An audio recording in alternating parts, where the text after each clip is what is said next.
Selamat siang sahabat Humas Pemkab Purworejo. Kali ini saya berada di Desa Rejosari, Kecamatan Kemiri, Kabupaten Purworejo. Nah, kalau jenengan penasaran, ini di belakang saya, di sekitar saya ini kan banyak tanaman-tanaman. Ini adalah milik dari Mas Iwan, warga Desa Rejosari, yang wah oke banget tanamannya. Saya aja nggak hafal satu-satu. Oke Mas Iwan, selamat siang Mas Iwan. Selamat siang ya Mas. Nah ini saya mau minta tolong nih diceritakan, siapa tahu bisa jadi motivasi warga Purworejo yang punya lahannya rada luas, nanti bisa ditanami apa yang ada di sini. Anjay. Monggo ya, apa motivasinya kenapa nanam tanaman kembangan sama ini kayak? Oh ya. Jadi gini, untuk teman-teman di Purworejo ini, saya awalnya itu termotivasi untuk bertanam tanaman hias. Dulunya itu tertarik sama keindahan daunnya, karena gini Mas, ternyata itu keindahan daunnya itu khusus di aglo itu lebih katakanlah tiap hari kita bisa memandang. Aglonema itu? Iya, khusus di aglo. Tapi kalau ada yang sifatnya berbunga, itu kan ada saat-saat tertentu kita konsumsi kenikmatan. Tapi kalau ibaratnya keindahan daun, memang dari daunnya itu, contohnya ketika pagi kita bangun tidur sambil ngopi, kita bisa sudah lihat penyegaran mata lewat keindahan daun itu. Terus gini Mas, ada nilai konsumtifnya. Ya otomatis kan bisa kita budidayakan, enggak cuman untuk kita pandang aja, sisi lainnya itu juga banyak, termasuk kita bisa bertani, kita bisa menjual ke luar kota ataupun bahkan sampai luar provinsi. Enggak gitu. Cuma sekedar hobi tapi ada income. Iya, enggak ya, tepatnya itu hobi yang menghasilkan. Aglonema itu kan kemarin terkenal mahal. Anjay. Harga termahal yang jenengan jual berapa? Saya harga termahal itu jenis minion kemarin hampir 32 juta. Sapot? Satu pot 32 juta, ada yang 18, ya variatif lah, tinggal itu ID-nya apa, terus bentuknya juga seperti apa gitu, tergantung jenis juga Mas. Kalau aglo, nggak semua aglo itu mahal semua, ada yang 5 ribuan juga ada, yang bahkan yang di bawah 5.000 juga ada. Tadinya ini semua lahan kosong. Ketika saya memulai menyukai tanaman hias, ternyata ini hobi yang betul-betul bisa kita kembangkan, nggak cuman untuk kita nikmati sendiri atau kita sawang sendiri, itu enggak. Ternyata kalau kita tekuni itu ada hasilnya, justru malah di luar ekspektasi Mas. Selain tanaman hias sendiri, saya juga bergerak di hidroponik dan hidroganik, yang intinya itu sayuran yang non pestisida. Iya. Kalau yang hidroponik kita pakai nutrisi Mas. Cuman kalau yang hidroganik kita benar-benar itu murni organik. Itu ya Mas ya, yang nah ini salah satu rangkaian untuk hidroganiknya Mas. Jadi yang di bawah ini ikan loh, ini ikan kutuk. Oh iya.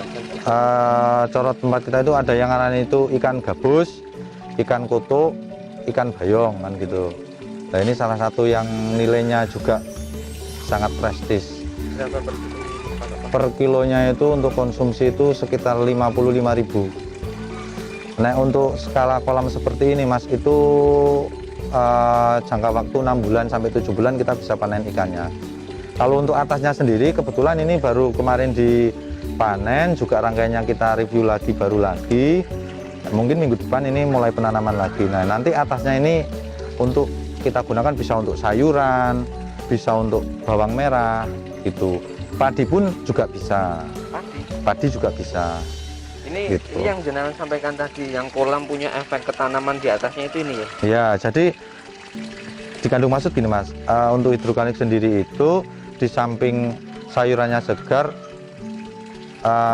ini pun kita tidak sama sekali menggunakan unsur kimia. Ya benar, kalau di organik itu ada unsur kimianya, raketan itu sedikit, memang nggak terukur. Cuman kita mengurangi lah, untuk konsumsi jangka panjang itu lebih bagus kan gitu. Ini efeknya apa Mas, dari kenapa kok Wong bawahnya itu kalau saya orang awam ya. Ya. Wong bawahnya cuma kolam ikan kutuk, kok njuk ngefek ke atasnya itu gimana penjelasannya itu? Nah kan gini, di kolam ikan sendiri ini kan ada yang namanya amoniak. Ya. Kalau di ikan itu jadi racun kan gitu. Cuman kalau di tanaman itu jadi pupuk Mas, jadi bagus malah untuk membantu pertumbuhan. Nah terus efek di airnya juga turun ke kolam ini jadi jernih lagi. Makanya kita tarik ke atas melalui selang input dan outputnya lewat sini toh. Iya, lewat rangkaian-rangkaian ini nanti turun air sudah jernih lagi. Jadi pemanfaatan limbah yang terbuang Mas, kita fungsikan di atasnya. Nah untuk orientasi panen atasnya itu dalam satu kali putaran panen ikannya, atasnya itu kita bisa panen 3-4 kali. Sampai 4. Iya, jadi kan lebih diuntungkan lagi. Itu. Ini dengan biasanya ditanami apa atasnya?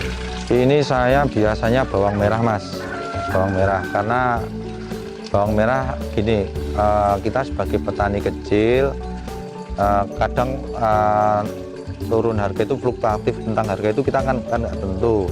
Kalau bawang merah ketika kita panen itu nggak harus sekalian langsung habis dijual, itu nggak apa-apa, bisa kita simpan lagi, nunggu kira-kira harga itu agak naik ya baru kita jual, itu juga bisa. Kalau kita langsung jual seger juga bisa gitu.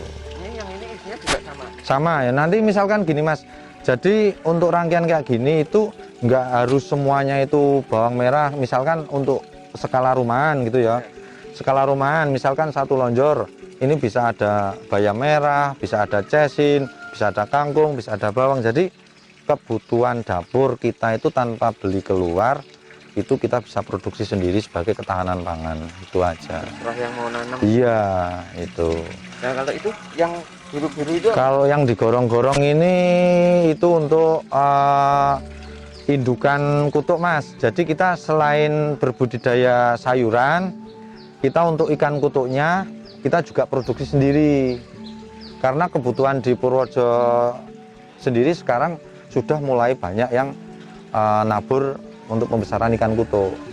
Jadi kita merasa merasa terus harus ada orientasi ke situ. Makanya saya produksi indukan dulu. Indukan itu saya breeding sendiri. Ketika bertelur kita breeding lah. Ketika dia sudah masuk ukuran kisaran 3-4 cm, baru kita sebagian kita jual, sebagian untuk penabur kita sendiri. Iya. Pesan-pesannya dong buat teman-teman yang lagi mau nanam atau yang sudah nanam tapi mungkin belum berhasil. Oke, siap. Ya gini pesan-pesan saya untuk teman-teman semuanya, bila mana kita mau mengawali sebuah bisnis dari nol itu, pertama kita itu jangan mudah patah semangat, terus kedua kita itu harus yakin betul-betul, dan carilah sesuatu nilai usaha itu yang sekiranya itu lebih konsumtif. Dan ini yang perlu kita garis bawahi, perbanyaklah teman, perbanyaklah komunitas. Kalau kita memang benar-benar mau mulai usaha dari nol itu, yaitu perbanyak silaturahmi, perbanyak komunitas, perbanyak teman, perbanyak relasi. Itulah nanti pertemanan itu, relasi itu yang akan membawa kita ke sebuah transaksi Mas. Oke sahabat Mas, nah, kita tadi udah banyak belajar nih dari Mas Iwan. Jadi untuk teman-teman yang ada di luar sana yang masih belum berhasil dengan tanaman hias, atau gara-gara tayangan ini terus nanti punya motivasi yang kuat untuk paling nggak meniru Mas Iwan dengan bertanam, memanfaatkan lahan yang kosong, tetap semangat dan bisa Mas Iwan ini bisa jadi contoh. Nah, bisa kita belajar bareng-bareng Mas. Bisa. Facebooknya apa Mas Iwan? IIM Garden. IIM Garden, langsung bisa di inbox. IG-nya juga IIM Garden. IG-nya juga IIM Garden. Sama. Nanti Mas Iwan tanya-tanya ada bisa. Kesulitan apa, bisa tanya-tanya sama Mas Iwan. Nanti yang ada di Desa Rejosari, Kecamatan Kemiri, Kabupaten Purworejo. Oke, dari kami itu aja. Nanti kita sambung lagi. Terima kasih sudah menyaksikan tayangan ini dari Humas dan Protokol Sosial Kabupaten Purworejo. Selamat siang. Selamat siang ya, terima kasih.